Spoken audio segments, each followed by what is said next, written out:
All right, we're going to finish up with chapter 7. Now, I may have given you a little teaser last week. Remember I said, if you've got something that you think you might have a shot at suing somebody for false advertising, this is how you can figure out if you can legitimately present a case that you can win. You would need to know how to conduct a hypothesis test. So it's a process that uses sample statistics to test a claim about the value of a population parameter. So here's an example of something you could use a hypothesis test on. An automobile manufacturer advertises that its new hybrid car has a mean mileage of 50 miles per gallon. You know, back when this was more current, that would have sounded really awesome. But have you paid any attention to what some of the miles per gallon are, what they are rated at for the new cars? My husband was telling me that for a Pacifica, which is like a, what is it, a crossover, I guess, SUV slash minivan kind of thing, their hybrid gets 80 miles to the gallon. That's just crazy to me. Do you know what a smart car gets? It's only like 40 something. It's not that smart. Okay, so to test this claim, a sample would be taken because maybe you don't believe that 50 miles to the gallon is the actual MPG on this car. If the sample mean differs enough from the advertised mean, you can decide the advertisement is wrong. You would get a lawyer who would take your case if you can prove, hey, they have false advertising here. So a statistical hypothesis simply means there is some sort of statement or claim about a population parameter. It might be the mean. It might be the percentage of a group that's doing something or didn't do something.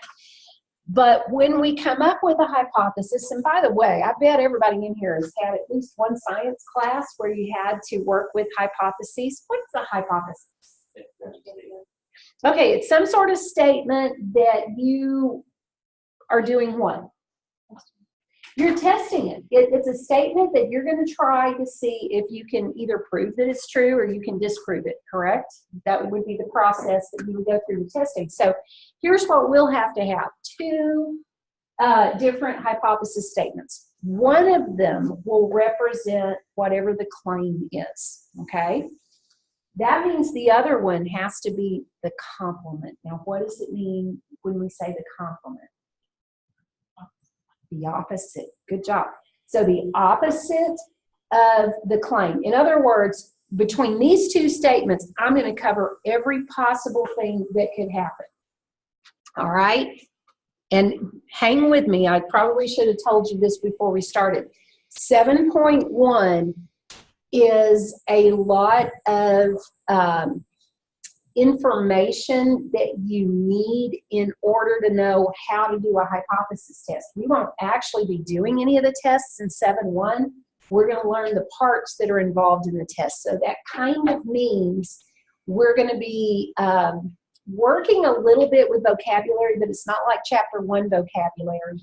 It's going to be kind of getting in our brain, okay, what are we going to call these different hypotheses, and what are the things we have to look for, and how do we run the test, and so forth. But we won't actually run any tests until we get to the next section.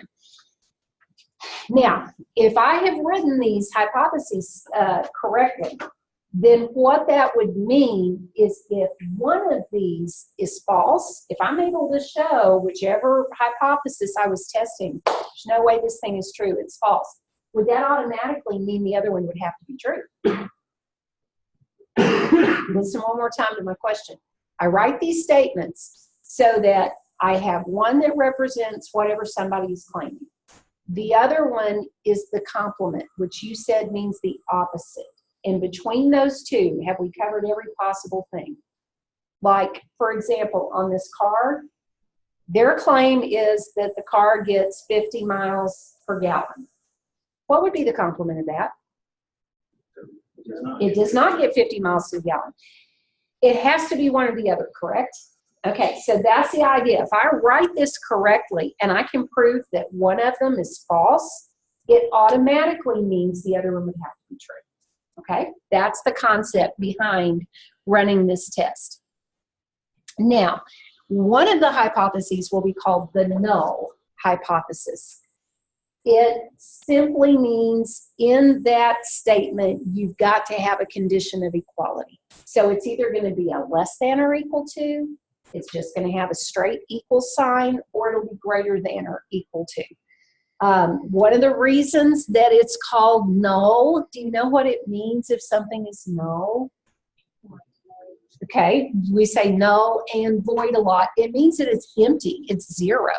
So this is going to be the way we will indicate we're talking about the null hypothesis. It has a subscript of 0. So you could either say that's H sub 0. Old school people would probably say H naught. Have you ever seen older, especially older guys, that they don't like 0, they say naught. Okay, and that is just another way of saying that it's 0. Now, the other option, when we have our hypotheses written, is going to be called the alternative hypothesis. It's the complement of whatever the null hypothesis is. And that one cannot have any type of equality symbol in it. It's got to be a pure inequality statement. So that means it's either a greater than, it's a less than, or it's a not equal to statement. And the way that we will symbolize it is with a subscript of A after the capital H. And so we usually say that's H sub A. And our goal will be, if we can prove that the null hypothesis is false, then we'll know the alternative hypothesis must be true. Okay? So that's kind of our objective in this. Because between those two statements, they are complementary. I will have covered every possible outcome. Okay. When you get these problems in the real world, they don't come to you in the form of the hypothesis statements. You got to figure out how to state them. So what you will do is translate the claim that's made about whatever population parameter from a verbal statement and write it as a mathematical statement. And you guys kind of helped me with that in a minute. Or a minute ago you did. Once you write it down, then you're going to have to write the complement, because these are going to make up our two hypotheses. So here would be a few examples of what this could look like.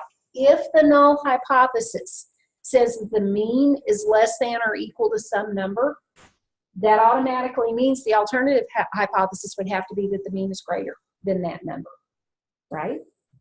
Okay, here's another option. You might have a null hypothesis that says that the mean is greater than or equal to some number. That means that your alternative hypothesis would have to be the complement, which would be that the mean is less than that number. What do you think the last option is?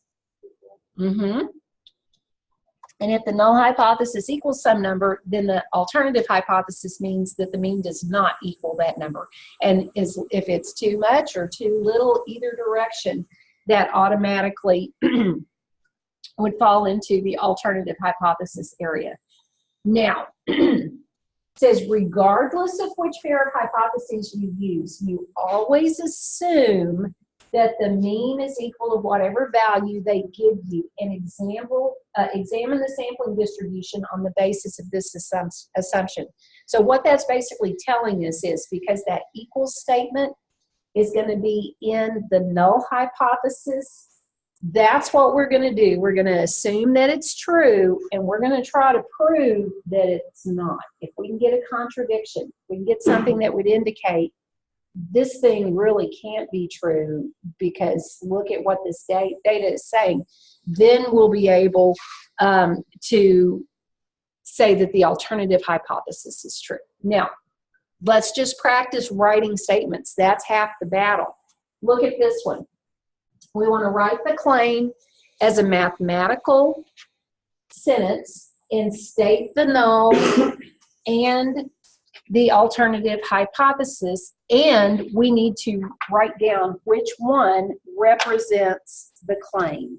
So let me go here and let's do this together, okay? So a school publicizes the proportion of its students who are involved in at least one extracurricular activity is 61%. And I will tell you, out of these three, I think this first one is the most confusing. Let's see if you guys can tell me, and it's not talking about a mean, it's given me a percentage of students that are supposed to be involved in at least one extracurricular activity.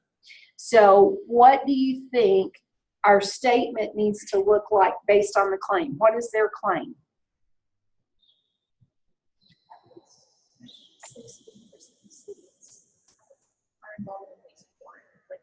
That's what it says. Now I got to put it in a mathematical statement. So since it's not talking about a mean, let's just use, because I think you'll see in a minute, they use the letter P because it's kind of like a percent of students or a proportion of students. And that would mean that P, what kind of symbol will I need with the 61%? Now, here's the sneaky part. Does it say that the proportion of students or the percent of students is at least 61%, or is it saying that the students who are participating in at least one activity is 61%? It's the second statement, which means I need what symbol? What is translate as? That is an equal statement. They did not say that at least 61%. They said that you have 61% of students who are participating in at least one activity. That is not worded in a very friendly, user-friendly way. It's sneaky. Most of the time, it's not going to be like that. Okay, this is the claim. Now, can you tell me, should that be the null hypothesis or the alternative? And the reason is, it has an equal in it. Excellent. So that's going to be my null hypothesis. Now, can you tell me what the alternative hypothesis should be? That is exactly right. It's got to be P is not equal to 0.61. Perfect. Okay, look at the next one. A car dealership announces that the mean time for an oil change is less than 15 minutes. So can you tell me what the claim is? And this one does use mean, so I'm going to use mu. Okay? So what's going to be the claim? And that one says that it is less than 15 minutes. So wouldn't I need to do this? The mean is less than 15. That's the claim, right? Now, is that going to be the null hypothesis or the alternative hypothesis? That one's alternative. Why? There is no equal involved. Now, typically, I would always put the null hypothesis on top, the alternative on bottom. So, and you don't necessarily have to do that. You just may find you get yourself a little mixed up if you don't keep it in that order. So since this was the alternative hypothesis, what would the null hypothesis have to be? The mean is good, greater than or equal to 15. That would be the statement for the null hypothesis. All right, one more. A company advertises that the mean life of its furnaces is more than 18 years. So how would I write that down? Since it talks about a mean, I'm going to use mu. The mean life of the furnaces is more than 18 years. Greater than 18. That's the claim. Which hypothesis is that one? Alternative. Very good. What does that make the null hypothesis? Excellent. Okay, so give me a quick signal. At this point, are we here, here, or here? Okay, I'm seeing more thumbs up than anything else, so that part is good. And let's go back to the PowerPoint.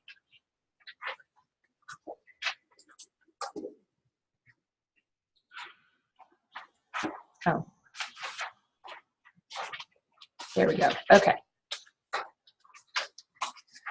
So we got all of these correct. And wouldn't you agree that even if we get all these statements translated and we run the test, isn't there probably a possibility that we could still not get correct results? In other words, I mean, do you get false positives a lot of times on medical tests? Or you get a negative when it really should have been a positive? Mistakes happen. And that's going to be the truth as long as we are on this earth and we are all human. So no matter which one represents the claim, you're always going to begin by assuming the null hypothesis is true. That's what we'll be testing against. But it does mean that when I finish my test, I'm either going to do one of two things. I'm either going to say, based on this information, I don't believe that null hypothesis is true. I'm going to reject it. In other words, I say it's false because of the data. Or I may look at it and say, you know what? I don't see anything here that indicates that it's out of line. I'm going to fail to reject it. Now, does that mean that the null hypothesis is true? If I fail to reject it, it just means I don't have enough proof to say that it's not true. But I didn't have anything that would allow me to prove that it's true. It just might be true. So when I fail to reject, I haven't proved that anything is true. I'm just saying I can't prove that it's not. All right, you following what I'm saying? You know, just wait. It gets better. It gets better, Rodney. Okay, now, the issue is, first of all, we're working with a sample. Can you get the random oddball sample that, based on your data, it just skewed everything? Absolutely. We know that can happen. Is it likely? Not really, but it's a possibility. So we've got these actual errors that can occur, all right? If the null hypothesis actually is true, and we do not reject the null hypothesis based on what our test says, we make the right decision. Agreed? Okay? If I say I failed to reject the null hypothesis, I didn't prove that it's true, but I didn't say, hey, this thing is false and was wrong about it. So as long as the null hypothesis is true and I fail to reject, I don't reject the null hypothesis, I made the right call. But what if the null hypothesis really is false? My test tells me you got to fail to reject it. I made the wrong decision, didn't I? And if you look at this chart, it classifies it as something called a type 2 error, okay? When the null hypothesis is really false and I don't reject the null hypothesis, I have made what's called a type 2 error, okay? Now, the other case would be if the null hypothesis is true, but I run the test and it tells me to reject it. So if the null hypothesis really is true and I reject the null hypothesis, have I made a mistake, an error? I have, and that's called a type 1 error, and that's what you see highlighted here, okay? If the null hypothesis really was true, but I say we should reject it, that's called a type 1 error. The other option is the null hypothesis really is false, I reject it, I made the right call. Now you can tell from the table that you got a 50% chance based on the way this is set up. 50% of the time the right outcome is showing up. Now it doesn't mean every time you run a test you only have 50% chance that you're getting it called right. But I'm saying out of the 4 possible things that can happen, 2 of them would be the right decision. The other 2 are errors, but they're different types of errors. And we're going to talk about why you need to be aware of the difference between them, because depending on what you're testing, it may be more dangerous to make one kind of error than the other. Okay, you're shaking your head, Robin. You got a question? Oh, no. Okay, I know. Before you get too stressed about this, you will not have any questions on the test that relate to, is this a type 1 error or a type 2 error? I'm giving you some information primarily for this reason. the division chair for our math department is actually, I think I've shared this with you guys before. She used to work for the Census Bureau. Her master's is in statistics. This is her baby. And this hypothesis testing is actually the first thing you start with if you have to take another statistics course after this one.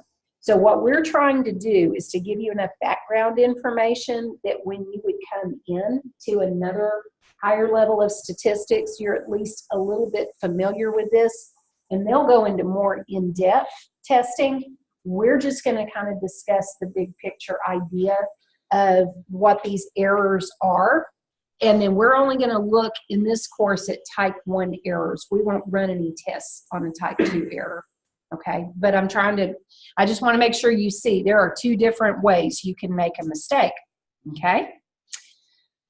All right.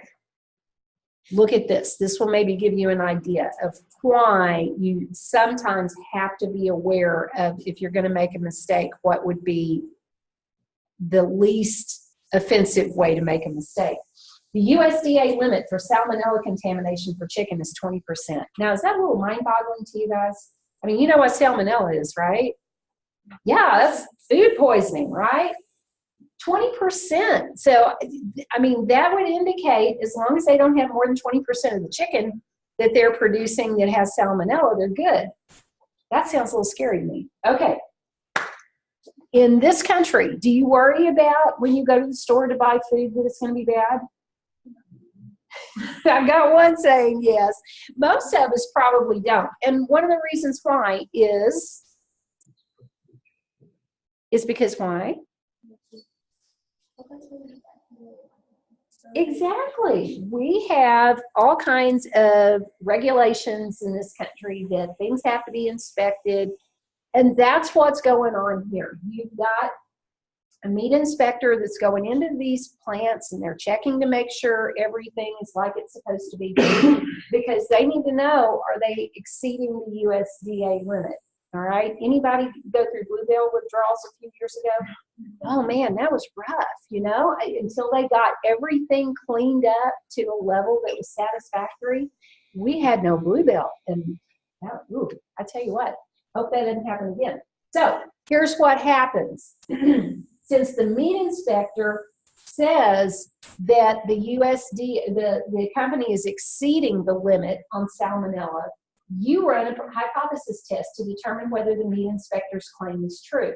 Now, you're supposed to figure out, when would you have a type 1 error versus a type 2 error, okay? Now, I want you to think about this for a minute, and you might want to go back to the slide we had before this. I'll try to show you that if we need to look at it, where we have the little chart. And so what it said was, if the null hypothesis was true and we fail to reject the null hypothesis, that was a correct decision.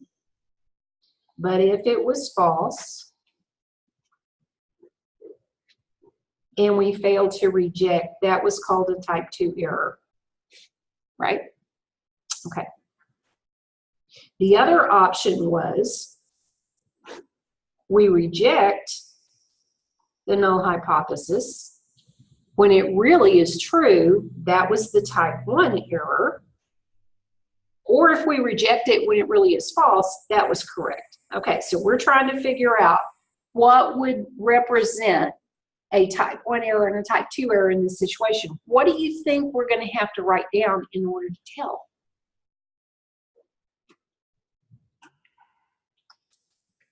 What's the claim?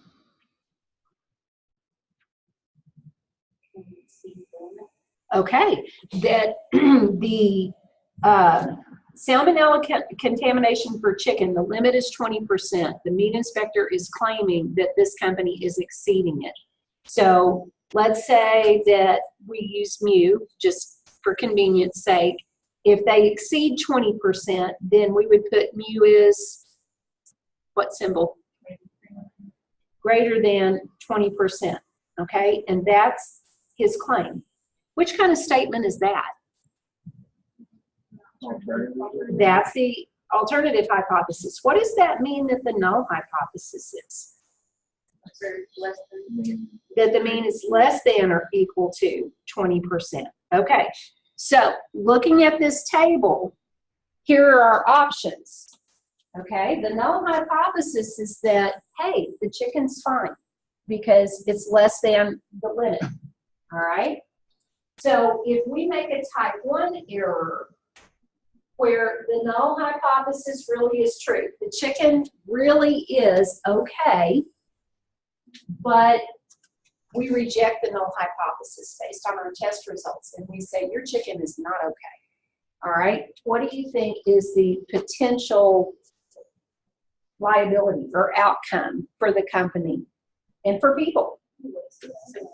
Okay, you could waste a lot of chicken.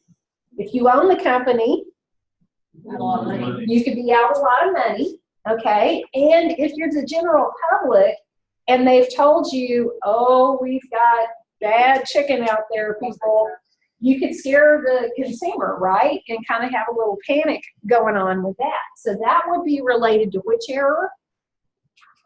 Type 1, okay? That's when this really was true, but we came back and said, bad chicken, okay?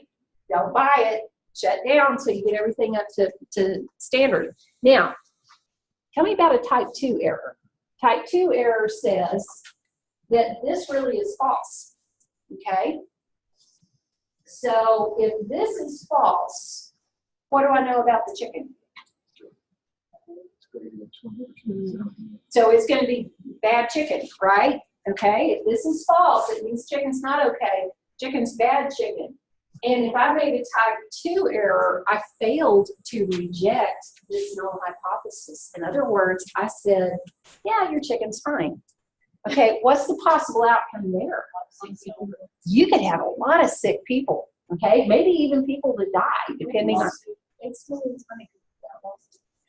Well, that's true. Either way, it's probably is not good for the chicken man, but it definitely has more health hazards if you make what kind of error? This one would have more potential problems with a type 2 error. So if you were conducting the test, that would probably be one of those things that you would want to take into account so that you make sure if I do make a mistake when I make this decision, I'm less likely to make that kind of mistake, okay? So we just discussed what this all means. You guys did a great job of explaining it. Okay. So as a rule, is a type 2 error always more severe? Or is there a case for a type 2, depending on the context? That's exactly the issue, Rodney. It depends on the context. For this particular one, the type 2 error, I would say, is probably more severe. If you were going to make a mistake one way or the other, you'd probably be more comfortable making a type 1 error versus a type 2 error. But it all depends on the context of the problem. So you can just automatically look at type 2 and think, Nope, you can't. But here's what we're going to be talking about in this course. Okay, so we've talked with the specifics here with the chicken. We're going to focus on type 1 errors because there's a certain kind of test you run when you want to limit type 1 errors. There's a different test you run when you're limiting type 2, and that would be in the higher level stats course that you would look at that. So we will need to know something about level of significance. And that, like I said, we're going to be testing against type 1 errors. So this is the maximum allowable probability of making a type 1 error. And it kind of depends on a number of factors what I would set that to be if I'm the person who's conducting the experiment, if I design it.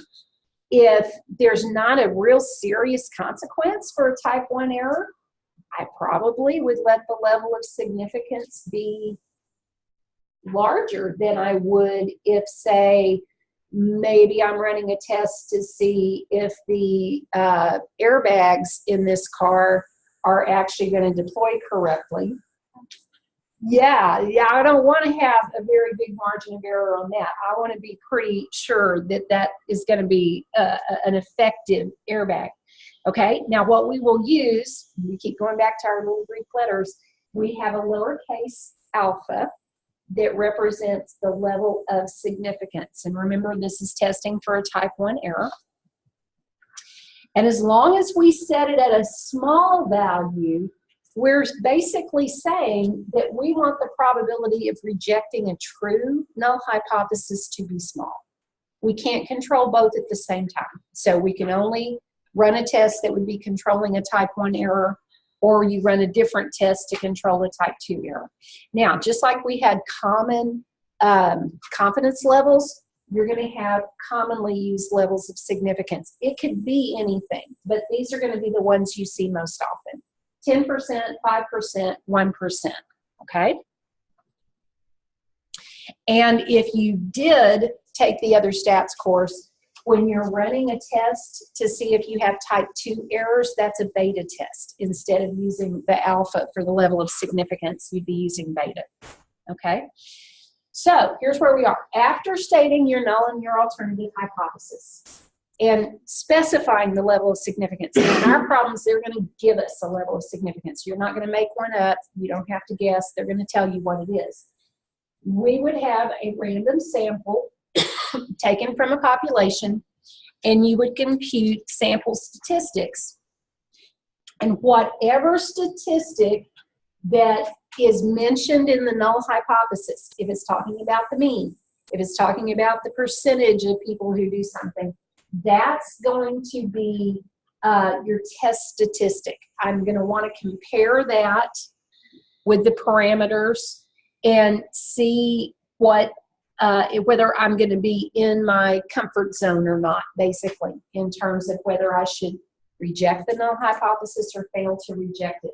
Now, this is just explaining when you talk about using these test statistics, we're going to be doing this, where we're basically going to be looking at the mean, and we're going to be running these tests in section 7.2. We will not be doing these other tests. They would end up being in another statistics course. Okay, now, we're going to find what's called a p-value, probability value.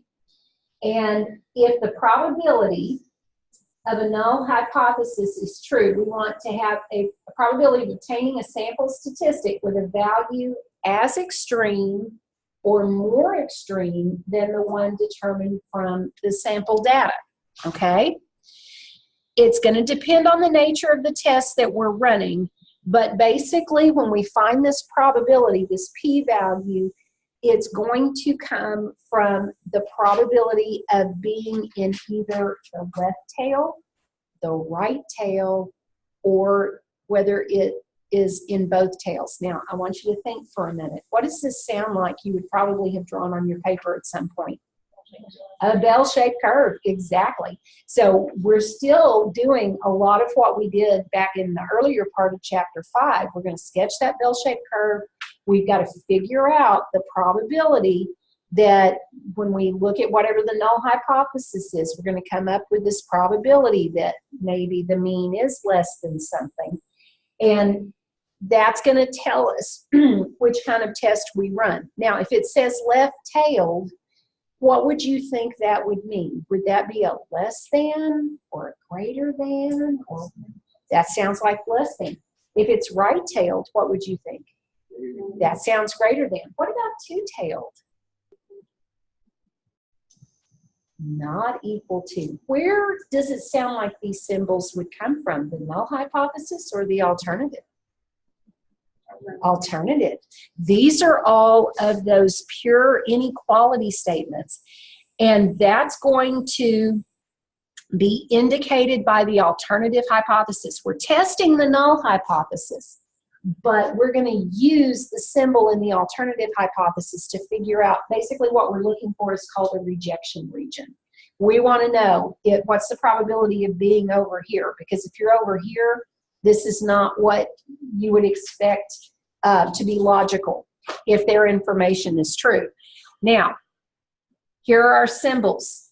If I'm looking at this alternative hypothesis, what kind of test do you think I'm running? Left-tailed, right-tailed, or two-tailed? What's the symbol in the alternative hypothesis? Less than, so that makes it a left-tailed test. Very good. If it's in the left tail, then that would be my rejection region. Now, what about this one? Yeah, looking at the alternative hypothesis, that means if I'm out in the right tail, then that would indicate that I'm in the rejection region. And if it's two-tailed, could be in either one, okay? All right, so here's what we're going to do. We're going back to the same problems that we looked at earlier. You've already got these written on your paper. We're just going to decide now, because we have already written out the null hypothesis and the alternative hypothesis. We want to determine whether that would make these left-tailed, right-tailed, or two-tailed tests, and then you could sketch a normal distribution and shade the tail where that p-value would belong.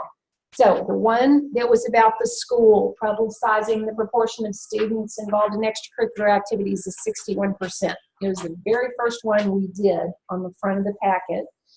If you were going to tell me which kind of test it is, what would you say? All right, I hear two-tailed. Do y'all agree? Mm-hmm. Because of the not equal to. And then if I were to sketch what that curve would look like, it ought to look like that, right? And I'm going to strongly encourage you, please sketch these out as you work them. It really does make a difference.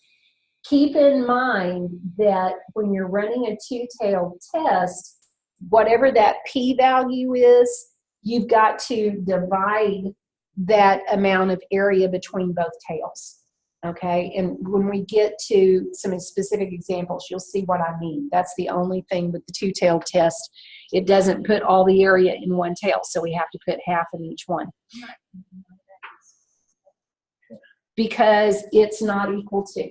So if I actually come up with something that's smaller than this, this is not true. If I came up with something that's larger than this, this is not true. So as long as p is anything other than 0.61, that's my alternative hypothesis. And if it's a not equal to, it means it's divided into two tails. You know what I mean?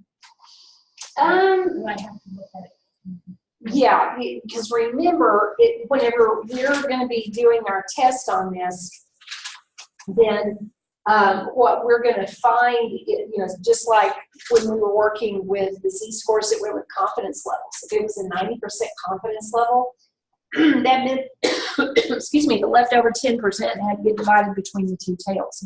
So this is the same kind of idea, okay?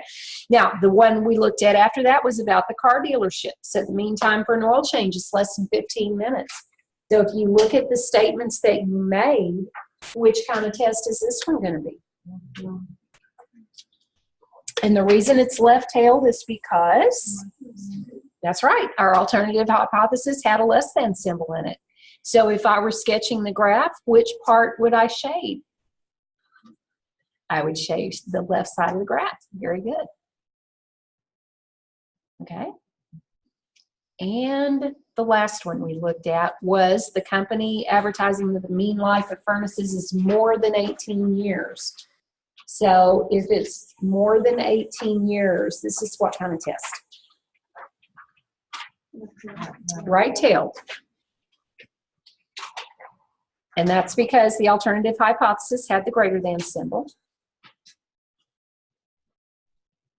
And that meant when you sketch your graph, you would shade the tail on the right side. That's where that p-value belongs.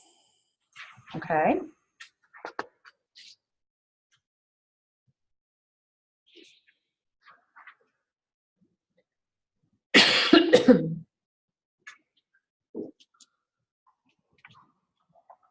All righty.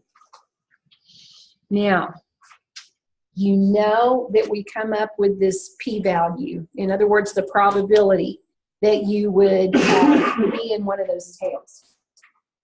We compare that probability with our alpha, that level of significance. This is important to know how the test works. If the p-value is less than or equal to alpha, okay, that's telling me I am in the tail, all right? I am to the left of where that level of significance is if it's a left-tailed test.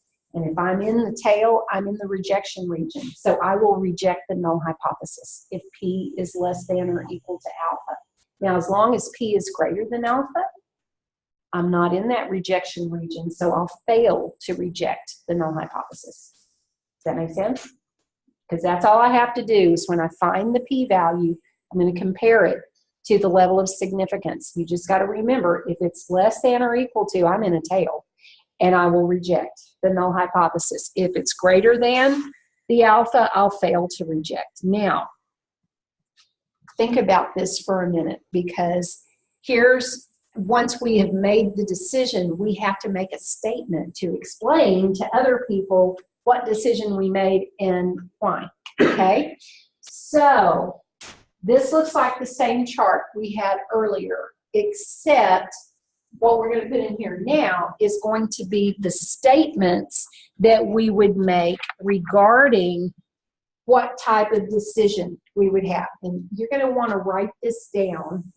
I will tell you from past semesters, this tends to be the part that more students kind of struggle with. How do I make the statement? And I had a student share with me a few semesters ago something that hopefully will help you guys. It's kind of a clever way to remember this. But here's the idea. Remember, I'm basically going to do one of two things. I'm either going to reject my null hypothesis, or I'm going to fail to reject my null hypothesis. The problem is I need to make a statement regarding what I'm going to do with the claim.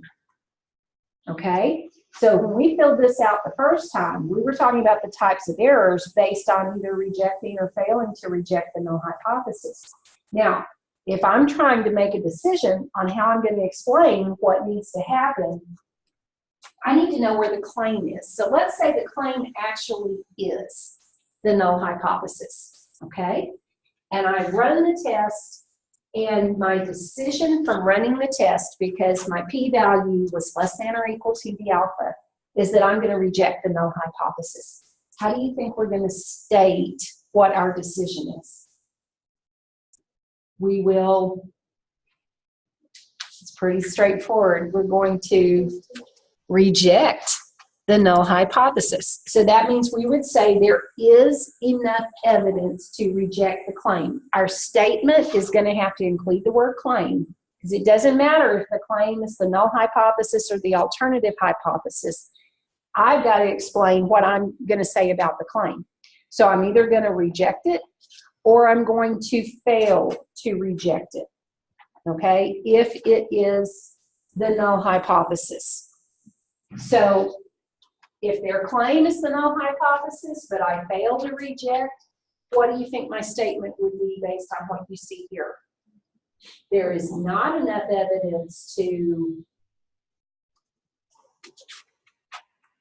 you could say there is not enough evidence to reject the claim, or there is enough evidence to fail to reject the claim, okay? Probably it's just easier to say there is not enough evidence to reject the claim, okay? Now, suppose the claim is actually in the alternative hypothesis. So this is the claim, it's in the alternative hypothesis, and I reject the null hypothesis from my testing. Now, what does that mean if I reject the null hypothesis? Does it tell me anything about the alternative? It would have to be true, right? So here's how you will state this. If the claim is actually the alternative hypothesis and you reject the null hypothesis, you're going to say there is enough evidence to support the claim. There is enough evidence to support the claim because the claim was the alternative hypothesis. What do you think the statement's going to be if the claim is the alternative hypothesis and you fail to reject the null hypothesis? There is not enough evidence to support the claim. Okay, now here are the parallels that I want you to see. If you will notice, every one of these statements includes the words enough evidence, it includes the word claim, okay? But here's the distinction. If my claim is the null hypothesis, you also see the words reject. You either reject the claim or you fail to reject the claim. If the claim is the alternative hypothesis, I don't see the words reject, I see the words what? Support. Okay, so here's the little thing to help you remember how to say this. I had a woman who had said, well, I struggled with this, and then it finally occurred to me, I could keep this straight if I remembered that I should reject the hoe and support the ha. Okay? Reject the hoe and support the ha. It's a good thing to laugh. Okay? So that's how you can figure out what words should be in your statement. Deal? Okay. All right, so everybody got that down, correct? Now, let's see if we could make a decision now. Well, I shouldn't say if we should make a decision. If we could word the statement correctly, if we reject the null hypothesis. So here's that original statement. And if we're going to reject the null hypothesis, how would we word the statement? What do you think?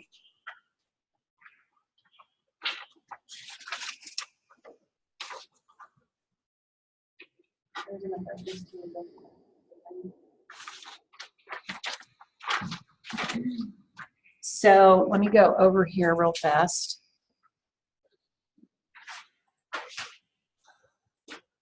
And what we're actually going to do on this one is it said, write out, excuse me, how you would word the statement if you reject the null hypothesis. Okay? So if I reject this and it's the claim,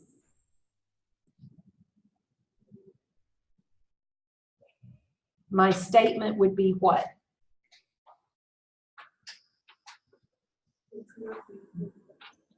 Say it again. It's either there is or there is not enough evidence. You said not? There is enough evidence to reject the claim. There you go. There is enough evidence to reject the claim.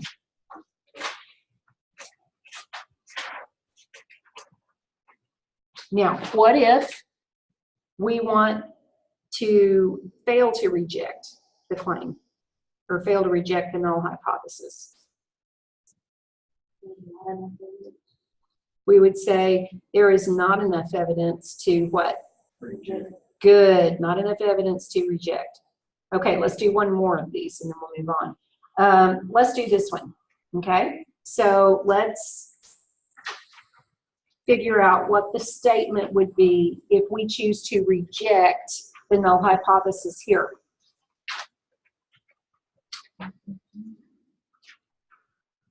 So if we're going to reject the null hypothesis, what would be our statement regarding the claim?